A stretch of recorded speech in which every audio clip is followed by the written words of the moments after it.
দোহা এই জুস নিবা?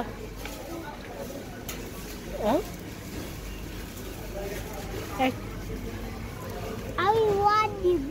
তুমি অন নিবা? অন তো নিয়েছো। হ্যালো, আসসালামু আলাইকুম সবাইকে। সবাই কেমন আছেন? আশা করছি ভালো। আমরা আলহামদুলিল্লাহ ভালো আছি। তো রোজার মাঝামাঝি টাইমে আমার বাসার বাজার শেষ হয়ে গেছে, তো বাজার যেহেতু করাই লাগবে, তো বাজার করতে চলে এসেছিলাম বাইরে।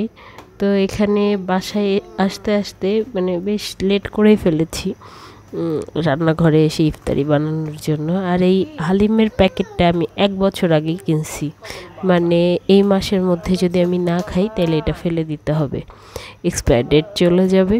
তো এরকম অনেক জিনিসই কিন্তু থাকে, আসলে মাঝে মাঝে চেক করা উচিত। তো আমি এটা কিভাবে যে চেক করি নাই এটাই ভাবছিলাম।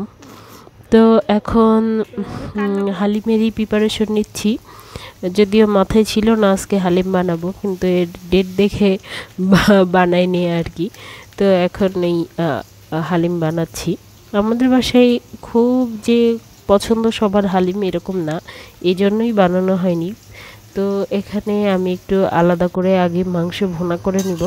তো ওই প্যাকেটে যেরকমভাবে লেখা ছিল ওইটা ছাড়াও আমি মাংসতে আলাদা মশলা ইউজ করে একটু ভুনা করে নিয়েছি।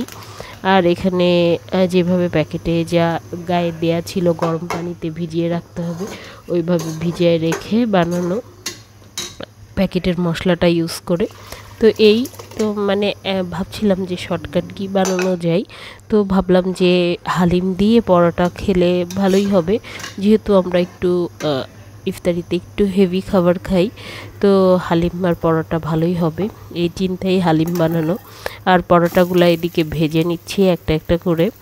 আসলে পরোটা ফ্রিজে বানানোই ছিল, তো বের করে ভাজতে আর বেশি সমস্যা হচ্ছে না, শর্টকাটই হয়ে যাচ্ছে। আর যেহেতু পরোটা ভাজতে সময় লাগছিল, তো আমি এখানে একটু হালিমগুলা উঠাই নিচ্ছিলাম। তারপর হালিম ওঠানোর জন্য মাটির বাটি বের করে নিয়েছি, মানে যাতে একটু মনে হয় বাইরে থেকে নিয়ে এসে খাচ্ছি আর কি। মানে আমার ছেলের কথা হলো যে তুমি সব সুন্দর সুন্দর জিনিসগুলো মেহমানদের জন্য রেখে দাও। তো এখন ইফতারিতে যেহেতু একসাথে সবাই বসা হয়, তো ওর পছন্দ যেগুলা মানে ও যেই প্লেটে খেতে চাই ওগুলো আমি বের করে আর কি ইউজ করার ট্রাই করি, আর একসাথে সবাই বসে খাওয়া হয়। মানে রোজা চলে গেলে এই জিনিসটা খুবই সবাই মিস করবে, একসাথে সবাই বসে খাওয়া না। তো এখন আমার সবচেয়ে ফেভারিট পার্ট ইফতারির প্লেট সাজানো।